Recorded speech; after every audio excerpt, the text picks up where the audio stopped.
1637, devido aos ataques dos bandeirantes às reduções jesuítas da primeira etapa, um padre jesuíta resolve ir para a Europa, né? Houve a reação, é claro, né? Então, os jesuítas eles vão para a Europa na pessoa do padre Antônio Ruiz de Montoya para comunicar tanto à corte espanhola quanto ao Vaticano, que era a sede da ordem, né? O que estava acontecendo aqui no Rio Grande do Sul, tá? E com isso, eles conseguem duas coisas, né? Primeiro, eles conseguem que os guaranis, que os índios missioneiros, a partir de agora, eles pudessem ser armados e treinados, tá? Então, ou seja, em suma, a partir de agora eles podem se defender, coisa que não acontecia antes. Com o Vaticano, eles conseguem a emissão do documento oficial dizendo que qualquer pessoa que escravizasse um índio cristão seria excomungado. Então, assim, ó, é fácil de entender que quando essas informações elas chegam aqui no Brasil, principalmente chegam aos ouvidos dos bandeirantes, ocorre uma grande revolta. Porque o modus operandi, porque o estilo de vida, o que eles faziam para sobreviver, era isso. Eles entravam no território, capturavam indígenas, escravos, pessoas para ser levados como escravos, para ser vendidos e servir como mão de obra, principalmente no Nordeste brasileiro. Tá? E então, assim, com a revolta, eles decidem o quê? Então, a partir de agora, devido a esse problema, eles vão invadir o território, eles vão atacar as missões e eles vão acabar com as missões. Então, isso ocorre, né, primeiramente com as missões que ficavam mais perto de São Paulo, que era a região ali do Itatim, da província do Itatim e da província do Guairá, que são as primeiras a ser atacadas e são devastadas, e depois se dirigem ao sul, né, para chegar, enfim, às reduções da região, né, da província do Tap. Só que quando eles estão vindo, né, os padres já tinham decidido se retirar da região, retirar os indígenas, e ocorre um êxodo em direção ao sul do Paraguai e Argentina.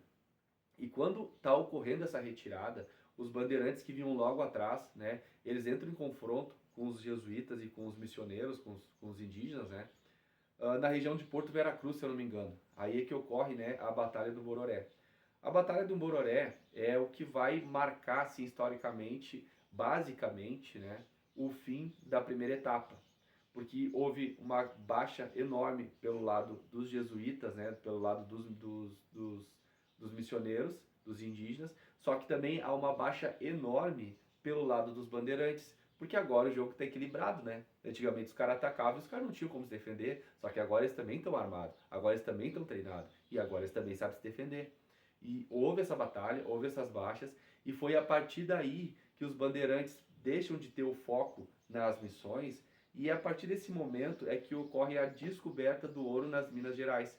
Então, as missões jesuítas, né, a captura de escravos deixa de ser, né, pela lógica, né, deixa de ser o interesse dos bandeirantes, e a partir desse momento os bandeirantes focam no ouro das Minas Gerais. E os padres jesuítas e os índios se retiram, né, para o outro lado do rio, né, e é quando houve um período de relativa paz no território do Rio Grande do Sul. Né? Então, a partir dali da década de 30 e da década de 40, né, por volta dessas décadas aí, ocorre o fim da primeira etapa das reduções jesuítas no território do Brasil, no território do Rio Grande do Sul. E só a partir ali de 1680 é que os padres eles têm a autorização de retornar, de reiniciar o projeto no território da província do Tap. Do TAP não, eles têm autorização para reiniciar o projeto na região. E aí eles têm autorização de iniciar 30 povos, sendo que 7 desses ficariam na margem esquerda do Rio Uruguai, para a banda oriental, a oriente, o que ficaria dentro do território gaúcho, que são os 7 povos das missões. Então é a partir desse momento que vão surgir os 7 povos das missões. É a partir desse momento que vai surgir a história que a gente conhece mais. É a partir desse momento ali que vão ocorrer diversas... e assim, é nessa etapa que houve um maior desenvolvimento. É nessa etapa que vão ser construídas aquelas igrejas, aqueles barracões. É nessa etapa que as missões vão ter as imagens como a gente conhece, aquela distribuição, aquele desenvolvimento de uma igreja, dos barracões ali, como uma cidade mesmo. Porque na primeira etapa eram pequenas vilas, pequenos povoamentos, né?